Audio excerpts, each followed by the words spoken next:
نحمده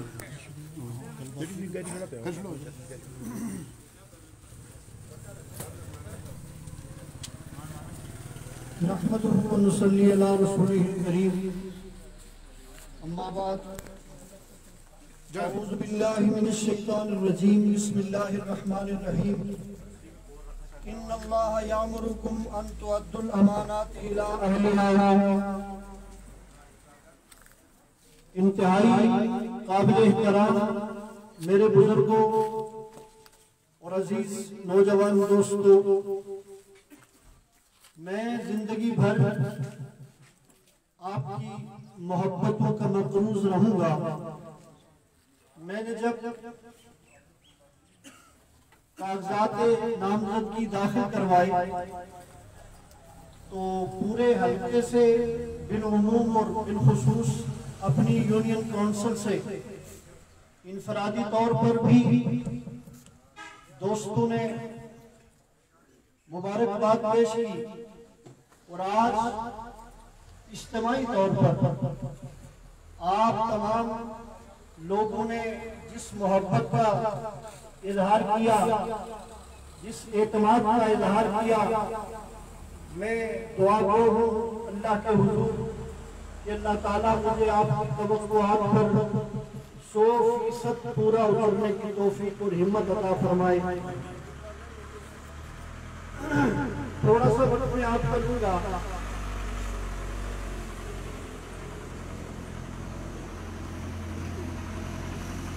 میں نے قرآن پاک کی ایک آیت کا ابتدائی حصہ آپ کے سامنے تلاوت کیا ہے کہ بے شک اللہ تمہیں یہ حکم کرتے ہیں کہ امانت جو اس کا اہل ہے اس کے حوالے کرو، اس کے سپرد کرو. یہ ووٹ بھی امانت ہے، لیکن یہ ووٹ ذاتی کسی فرد کی امانت نہیں ہے. کسی محلے کے مفاد کو پیش نظر رکھ کے اس امانت کو ادا کرنا ہمارے لیے ضروری نہیں ہے،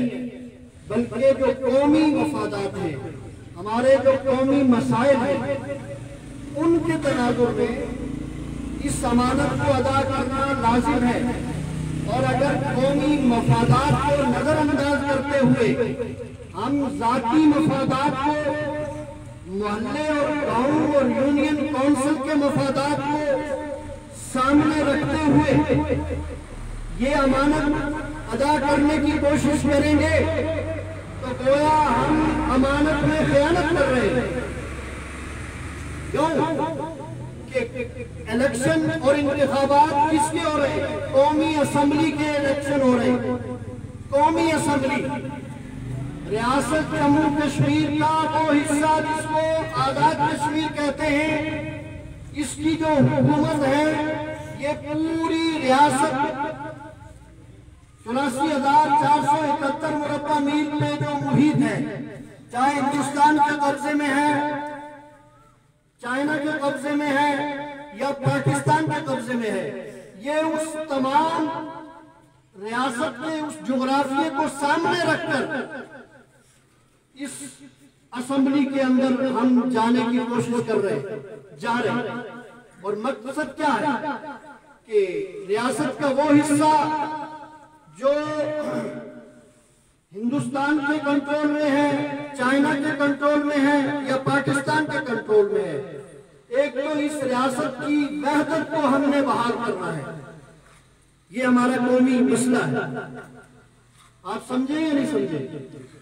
اور اسی طرح اس ریاست میں جو موجود وسائل ہیں،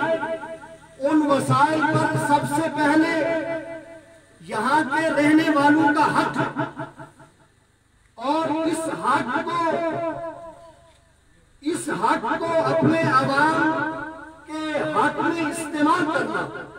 ان وسائل کو عوام کے مفاد کے لیے استعمال کرنا، یہ کام ہے اسمبلی کا. اب مجھے آپ بتائیں کہ آج سے 74 سال پہلے اس پون صدی سے جو لوگ جس عنوان سے بھی، جس پارٹی کے پلیٹ فارم سے بھی اسمبلی میں پہنچ رہے ہیں، یہ دو بڑے مقاصد ان کو انہوں نے کس حد تک پورا کیا ہے؟ ریاست جموں کشمیر جو تقسیم ہے، جس کی وحدت کو بحال کرنا ہمارے اوپر لازم ہے، اور ریاست کے وسائل کو بروئے کار لا کے یہاں کے لوگوں کی بھوک کا خاتمہ کرنا، یہاں کے لوگوں کے مسائل کا خاتمہ کرنا، حل کرنا، یہ اسمبلی کی ذمہ داری ہے۔ مجھے آپ بتائیں کہ ان پارٹیوں میں سے کس پارٹی نے، کس لیڈر نے ریاست جموں کشمیر کے اس مسئلے کو ایڈریس کیا ہے اور اس کے حوالے سے کوئی پیش رفت کی ہے، یا یہاں کے وسائل کو انہوں نے عوام کے حق میں استعمال کرنے کی کوئی پالیسی بنائی ہے؟ کوئی ہے تو ہمارے سامنے، سب کچھ ہمارے سامنے ہے۔ میں تفصیل سے بات نہیں کرنا چاہتا۔ اس کنٹرول لائن کو اب مستقل بارڈر بنانے کی کوشش کی جا رہی ہے، تو اس قیادت کی طرف سے کیا رد عمل آیا ہے؟ گلگت بلتستان کو ہندوستان کی طرح اپنا مستقل حصہ بنانے کے لیے اس کو عبوری صوبہ بنا لیا گیا ہے۔ مرحلہ وار یہ کام کیا جا رہا ہے اس اسمبلی کی طرف سے، اور یہاں بیٹھی ہوئی تمام جماعتیں جن کی ایک سیٹ تھی، جن کی دو سیٹیں تھیں، انہوں نے کیا رد عمل دیا ہے، اور اس کے حوالے سے انہوں نے عوام کو مطمئن کرنے کے لیے کیا روڈ میپ دی ہے، کیا حکمت عملی دی ہے؟ جب کچھ بھی نہیں دی ہے، کچھ بھی حکمت عملی نہیں دی، کوئی پالیسی نہیں دی، کوئی ویژن نہیں دیا، کوئی پروگرام نہیں دیا، تو میرے محترم دوستو، ہم اتنے سادہ کیوں ہیں کہ اس کے بعد بھی ہم ٹوٹی کھمبے کی بنیاد پر، ذاتی مفاد کی بنیاد پر، اور یا کسی مذہب کے پردے میں کوئی ہمارے سامنے آئے تو ہم اس کو ووٹ دینے کے لیے تیار ہیں، جو ہمارے قومی مفاد کا سودا کر چکے، ریاست کا سودا کر چکے، یہاں کے وسائل کو بیچ چکے ہیں۔ ایک بار پھر اگر ہم ان کے ہاتھوں میں یرغمال ہو کے ان کے لیے ووٹ استعمال کریں گے تو اس سے زیادہ ظلم ہم اپنی نسلوں پہ کوئی نہیں کر رہے۔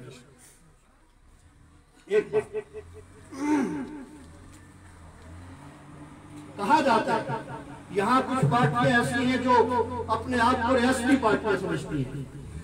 اور کچھ پارٹیاں ایسی ہیں جو پاکستان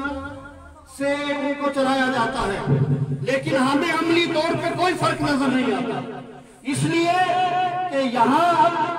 پاکستان میں پی ٹی آئی کی حکومت ہے، تو یہاں کوشش یہ کی جا رہی ہے کہ پورے طور پہ پی ٹی آئی کی حکومت بنے، اور اگر پورے طور پہ پی ٹی آئی کی حکومت نہیں بنتی تو پھر ایسی مخلوط حکومت بنے کہ جس میں ایسے لوگ سامنے آئیں کہ جن سے اس مستقل تقسیم پر اور ہندوستان اور پاکستان اور عالمی طاقتوں کے منصوبے سے جو فیصلے ہوئے ہیں ان کے عمل درآمد کروایا جائے۔ تو میں تو دیکھتا ہوں کہ جس طرح یہاں کی وہ پارٹیاں جن کے مراکز پاکستان میں ہیں، انہوں نے اپنے اپنے مراکز میں جا کے پیسے دے کے، منتیں کر کے، اور ان لوگوں کے گھروں کے اور محلوں کے چکر لگا کے ٹکٹ حاصل کرنے کی کوشش کی ہے، اور وہ پارٹیاں جو ریاستی پارٹیاں ہیں ان کو بھی ہم نے پاکستان کے وزیر اعظم کے سامنے دو زانو بیٹھے ہوئے دیکھا۔ پھر کیا فرق؟ کوئی فرق نہیں ہے، یہ سارے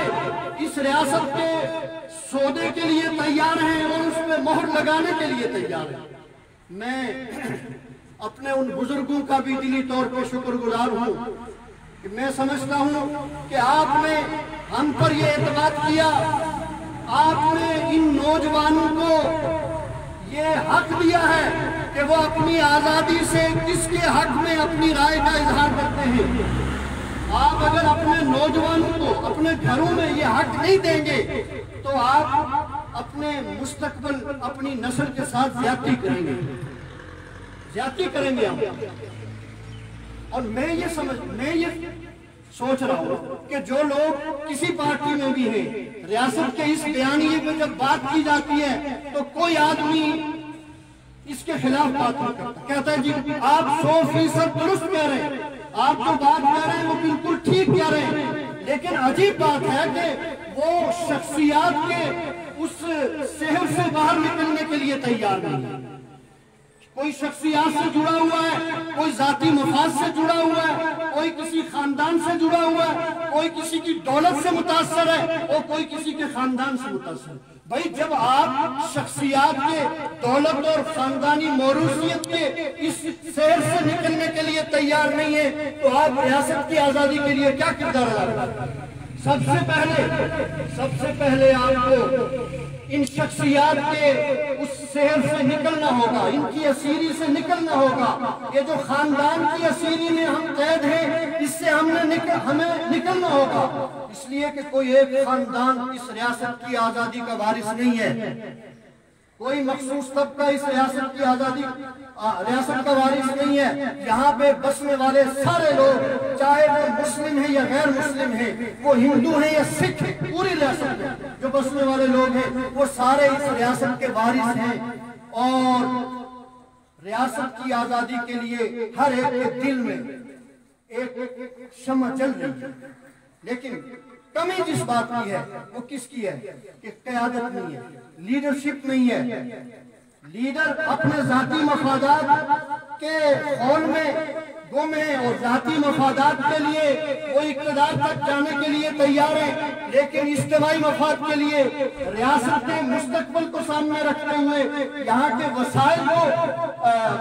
بحق عوام استعمال کرنے کے لیے اس حوالے سے ان کے پاس کوئی پروگرام نہیں۔ میں کہتا ہوں آپ فیصلہ آج ہی نہ کریں کہ ہم نے فلاں کو ووٹ دینا ہے، آپ یہ فیصلہ بھی 25 جولائی کو الیکشن ہونے، آپ سوچیں، غور کریں، آپ کے پاس جو بھی آتا ہے اس سے آپ پوچھیں، سوال کریں کہ آپ کے پاس ریاست جموں کشمیر کی آزادی کے لیے اس تقسیم کے خلاف اور ریاست کی وحدت کے لیے کیا پلان ہے، کیا پروگرام ہے۔ آپ ان سے پوچھیں کہ یہاں کے وسائل سب لوٹے جا رہے ہیں، یہاں کے 30% جنگلات کاٹ دیے گئے، یہاں کی معدنیات لوٹی جا رہی ہیں، جڑی بوٹیاں لوٹی جا رہی ہیں، یہاں کی جو بجلی پیدا ہو رہی ہے وہ کھربوں جو اس کے قیمت اور ریٹرن اور آمدن ہے اس کا کوئی حساب لینے والا نہیں ہے۔ ہمارے لاکھوں کے حساب سے جو لوگ باہر مزدوریاں کرتے ہیں ان کا اربوں روپے کا جو زر مبادلہ ہے وہ پاکستان لے جاتا ہے، کوئی حساب ان کے پاس نہیں ہے۔ جب 74 سال میں انہوں نے اس کا کوئی نظام نہیں بنایا تو اس کے بعد کون سا نظام بنائیں گے؟ اس کے بعد کون سا نظام بنائیں گے؟ اس لیے میرے محترم بزرگوں اور دوستوں، ہمیں اس بات کے لیے تیار رہنا چاہیے۔ یہ الیکشن وقت کی بات ہے، یہ الیکشن کل ختم ہو جائیں گے، ہم اسمبلی میں پہنچے تو انشاءاللہ العزیز اس سے بھی زیادہ جاندار انداز میں اپنے موقف کا تحفظ کریں گے اور ریاست کی آزادی، وحدت اور یہاں کے وسائل کو پہرا دیں گے۔ اور بالفرض اگر ہم وہاں تک نہ بھی پہنچے، یہ تحریک رکنے والی نہیں ہے۔ یہ جو نوجوان آپ کو جنونیوں کی طرح چلتے ہوئے نظر آ رہے ہیں، یہ ریاست کی آزادی کے لیے، یہ میری ذات سے وابستہ نہیں ہے، یہ کسی شخصیت سے وابستہ نہیں ہے، اور نہ ہم یہ چاہتے ہیں کہ کوئی ہماری شخصیت سے، ذات سے وابستہ ہو۔ ہم ایک نظریے کے ساتھ آپ کو جوڑتے ہیں۔ آپ سب جانتے ہیں نظریاتی حوالے سے، فکری حوالے سے، علمی حوالے سے ایک طویل عرصہ ہم نے یہاں پہ محنت کی ہے، اور میں آج اس پہ اللہ کا جتنا شکر ادا کروں کہ اس کا نتیجہ اور اس کا ریٹرن ان نوجوانوں کی صورت میں ہمیں اللہ تعالیٰ نے دیا ہوا۔ تو انشاءاللہ العزیز یہ تحریک کی بنیاد رکھی جا رہی ہے۔ میں نے کہا آپ سے کہ پوری ریاست میں رہنے والے جو لوگ ہیں، چاہے وہ چائنا کے قبضے میں ہے، ہندوستان یا پاکستان کے قبضے میں ہے، ان تمام لوگوں کے دلوں کی یہ دھڑکن ہے، یہ آواز ہے کہ یہ ریاست ایک دفعہ دوبارہ اکٹھی ہو جائے اور یہاں کے وسائل پہ ہمارا حق تسلیم کر لیا جائے۔ اس سے پہلے ہم نے غیروں پہ اعتماد کیا جس کی وجہ سے ہم اپنے مقصد میں کامیاب نہیں ہو سکے، لیکن اب یہ کام ہم نے خود کرنا ہے۔ اس کے لیے ہم نے جان، مال، ہر چیز کو قربان کرنا ہے، اور جب ہم خود اس کے لیے تیار ہو جائیں گے انشاءاللہ العزیز یہ منزل ہمیں ضرور حاصل ہوگی۔ میں ایک وضاحت کے بعد اپنی گفتگو کو ختم کرتا ہوں۔ دوست پوچھتے ہیں کہ جی یہ آپ کا جھنڈا سرخ جھنڈا ہے، یہ کون سا جھنڈا ہے، اس کا اسلام کے ساتھ کیا تعلق ہے؟ میرے نبی نے فرمایا القاسم حبیب اللہ، مزدور اللہ کا دوست ہے۔ حضور نے فرمایا کہ مزدور کی جو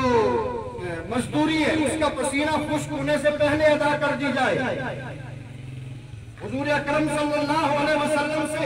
ایک مزدور نے جب ملاقات کی تو حضور نے اس کے ہاتھوں کی چنڈیوں اور سختیوں کی وجہ سے اس کو دیکھ کر اس کے ہاتھ میں بوسہ دے دیا۔ تو یہ مزدوروں کا خون ہے۔ جو شکاگو میں امریکہ کے ظالموں نے مزدوروں پہ ظلم و ستم کیا، ان کو قتل کیا، شہید کیا اور ان کا خون بہایا، یہ اس کی علامت ہے، اور اس خون کی علامت ہے جو مزدوروں کا سرمایہ دار اور ظالم طبقہ چوس رہا ہے، یہ اس کی علامت ہے۔ اس کے گرد جو 7 ستارے بنے ہوئے، یہ 7 بنیادی انسانی حقوق کی طرف اشارہ ہے۔ روٹی، کپڑا، مکان، تعلیم، علاج اور نکاح کی طاقت اور اظہار رائے کی آزادی، یہ 7 ہر انسان کے بنیادی حقوق ہیں۔ ان کا تعلق کوئی مذہب ہو، ان کو یہ حقوق ملنے چاہیے، اور ہم انہی حقوق کے حصول کے لیے اس جدوجہد کا آغاز کر رہے ہیں۔ درمیان میں آپ کو 4 کونوں والا ایک سٹار نظر آئے گا۔ یہ 4 ہمارے بنیادی نظریات ہیں، 4 بنیادی نظریات ہیں۔ وحدت انسانیت کا نظریہ ہے۔ دینی تعلیمات کی روح کے تناظر میں ہم یہ سمجھتے ہیں کہ وَلَقَدْ كَرَّمْنَا بَنِي آدم کی ساری اولاد قابل تکریم ہے۔ کوئی انسان، اس کا کوئی مذہب ہو، کوئی قبیلہ ہو، کوئی علاقہ ہو، وہ قابل نفرت نہیں ہے، وہ قابل محبت ہے۔ اس کے ساتھ محبت کی جائے اور اس کی عزت کی جائے۔ یہ بنیادی نظریہ ہمارا جو عقیدہ توحید سے اخذ ہے، توحید کے نظریے سے اس کو اخذ کیا گیا ہے۔ اور دوسرا بنیادی نظریہ ہمارا معاشی عدل ہے۔ یہ جو معاشی وسائل ہے یہ کسی ایک طبقے کا حق نہیں ہے، یہ سارے انسانوں میں اللہ تعالیٰ نے سارے انسانوں کی ضرورتوں کے لیے یہ برابر پیدا کیا، کسی ایک طبقے کا حق نہیں ہے۔ آج آپ بتائیں کہ طبقات کا نظام قائم ہے، ایک چھوٹا سا طبقہ جس کے پاس وسائل ہیں، اس کے پالتو جانور، کتے بلے، وہ بھی عیاشی کرتے ہیں، اور عام انسان بنیادی حقوق کو ترس رہا ہے۔ ہم اس تقسیم کے خلاف ہیں، اس عدم توازن کے خلاف ہیں، ان طبقات کے خلاف ہیں، اور معاشی اعتبار سے، سماجی اعتبار سے، سیاسی اعتبار سے انسانوں میں مساوات کے، برابری کے قائل، جو جس کا حق ہے اس کو اس کا حق ملنا چاہیے۔ اور نیشنلزم ایک ہمارا بنیادی نظریہ ہے، نیشنلزم، کہ جس وطن میں ہم رہتے ہیں اس کے ساتھ محبت، یہ فطری بات ہے، اور یہ اس سے ہمارا دین بھی ہمیں نہیں روکتا۔ بعض لوگ مذہب کے پردے میں وطنیت کا انکار کرتے ہیں، کوئی بڑے سے بڑا علامہ ہو اس کی بات کو ہم اس لیے نہیں تسلیم کر سکتے کہ قرآن کے مقابلے میں کسی کی بات کو نہیں مانا جا سکتا۔ قرآن یہ کہتا ہے، حضرت نوح علیہ السلام کا ذکر کرتے ہوئے کہ وَلَقَدْ أَرْسَلْنَا نُوحًا إِلَىٰ قَوْمِهِ، ہم نے نوح کو ان کی قوم کی طرف رسول بنا کر بھیجا، ان کی قوم کی طرف رسول بنا کر بھیجا۔ اور وہ جو قوم جس قوم کو نوح کی قوم کہا جا رہا ہے، وہ قوم عقیدے میں حضرت نوح کے مخالف ہے، شرک کو ماننے والی ہے، توحید کو ماننے والی نہیں ہے۔ نوح علیہ السلام کی دعوت اور تمام انبیاء کی دعوت یہ تھی کہ توحید کو مانا جائے، اللہ کی عبادت کی جائے، لیکن وہ نہیں مان رہے تھے۔ اس کے باوجود قرآن یہ کہتا ہے کہ وہ نوح کی قوم ہے۔ اس کا مطلب یہ ہوا کہ عقیدے کے اختلاف کے باوجود ایک قوم ہوتی ہے، اور یہی اصل میں قوم ہوتی ہے۔ مذہب کی بنیاد پہ جو وحدت ہوتی ہے، جو اتحاد ہوتا ہے، اس کو ملت سے، جماعت سے تعبیر کیا جاتا ہے، امت سے تعبیر کیا جا سکتا ہے، لیکن قوم کا جو اطلاق ہے وہ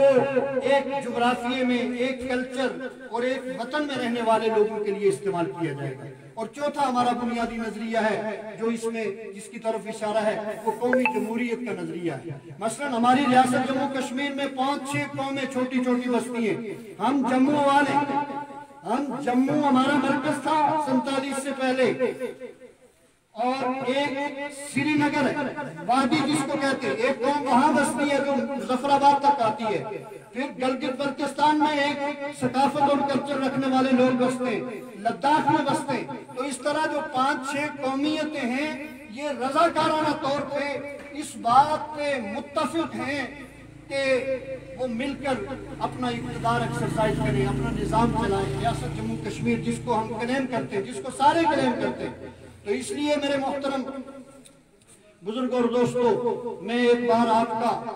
پھر دل کی گہرائیوں سے شکریہ ادا کرتا ہوں کہ آپ نے مجھے اتنی عزت دی، اتنا اعتماد دیا اور اتنی دیر سے آپ یہاں پہ کھڑے میری بات کو سن رہے ہیں، اس امید کے ساتھ کہ آپ جس طرح خود ذہنی طور پہ، شعوری طور پہ اس بات کے لیے تیار ہو گئے کہ ہم نے کسی شخصیت کو اس کی دولت کو سامنے رکھ کے، اس کے کسی سابقہ عہدے کو سامنے رکھ کے، کسی خاندان کی بظاہر جو یہاں پہ ایک عظمت دلوں میں بٹھائی جاتی ہے اس کی بنیاد پہ ووٹ نہیں دیں گے، بلکہ اس منشور کی بنیاد پہ ووٹ دیں گے۔ یہی منشور جو میں آپ کے سامنے رکھ رہا ہوں، اگر یہ کوئی اور پارٹی لے کے آتی ہے اور اس پہ حلف کرتی ہے تو ٹھیک ہے، ہم چھوڑ دیں گے الیکشن اور اس کے ساتھ ہو جائیں گے، لیکن اگر اس منشور کے علاوہ کوئی ٹوٹی کھمبے کی بنیاد پر، کوئی جناب ٹینکی کی بنیاد پر، کوئی آخری دنوں میں آ کے 500,000 روپے کی بنیاد پر، آٹے کے تھیلے کی بنیاد پہ اگر آپ کے پاس کوئی ایسا منشور لے کے آتا ہے تو میں آپ سے یہ گوش گزار کرتا ہوں کہ آپ خود بھی اس سے بچیں اور پورے حلقے میں تمام لوگوں کو اس سے بچانے کی کوشش کریں۔ یہ بہت بڑی خدمت ہے، بہت بڑی خدمت ہے یہ، اور اپنی نسلوں کے ساتھ میں کہتا ہوں کہ اس سے زیادہ مہربانی کوئی نہیں ہو سکتی کہ اگر ہم ان لوگوں کو ان چھوٹے چھوٹے مفادات سے نکالنے میں کامیاب ہو جائیں تو آپ صرف اپنے ووٹ پہ اکتفا نہیں کریں گے، بلکہ اپنے رشتے میں، اپنے تعلق میں، پورے حلقے میں جہاں جس کا جو واسطہ تعلق بنتا ہے اس کو استعمال کرتے ہوئے لوگوں کو یہ بات سمجھانی ہے کہ ہم نے چھوٹے موٹے مفاد کے لیے، یہ ہمارے حقوق ہیں، یہ ہمیں ملنے چاہیے، یہ کوئی کسی پہ احسان نہیں کرتا، ہمارے ٹیکس کاٹے جاتے ہیں جس کا ریٹرن ہوتا ہے ان فنڈز کی صورت میں، اور ان سے یہ تو اس کا 80% تو یہ خود کھا جاتے ہیں، 20% اپنے چیلے چانٹوں کو دیتے ہیں اور ان کے ذریعے سے تقسیم کرواتے ہیں۔ اس لیے کوئی لنک روڈ آپ کو درست نہیں ملے گی، 75 سال ہو گئے کوئی ایک روڈ بھی نہیں بن سکی، کیا وجہ ہو؟ یہ زلزلے کے بعد باہر سے پیسے آئے اور یہ تھوڑی سی مین روڈیں آپ کو ٹھیک بنی ہوئی نظر آ رہی ہیں، لیکن جو ان کے ذمہ کام تھے انہوں نے کوئی کام نہیں کیا ہے۔ اس لیے دھوکہ نہیں کھانا، ہم نے دھوکہ نہیں کھانا۔ ظلمت شب ہے پھیلی ہوئی 400، ظلمت شب ہے پھیلی ہوئی 400، تم بزد ہو میں اس کو سویرا کہوں، میں اندھیرے کو کہہ دوں سویرا غلط، سچ تو یہ ہے کہ میں تم کو جھوٹا کہوں، رہنمائی کا پرچم لیے ہاتھ میں، کارواں کو جو لوٹے اسے کیا کہوں۔ ہم سب کہتے ہیں کہ جی انہوں نے یہ لوٹا ہے، انہوں نے یہ لوٹا ہے، انہوں نے یہ لوٹا ہے، لیکن اس کے بعد پھر بھی وہ جب آتے ہیں آ کے دلاسا پھیرتے ہیں تو ہم ان کے ساتھ کھڑے ہو جاتے ہیں، ان کو ووٹ دینے کے لیے تیار ہو جاتے ہیں۔ رہنمائی کا پرچم لیے ہاتھ میں، کارواں کو جو لوٹے اسے کیا کہوں، خوف کھا کر اسے رہنما مان لوں یا میں بے خوف ہو کر لٹیرا کہوں۔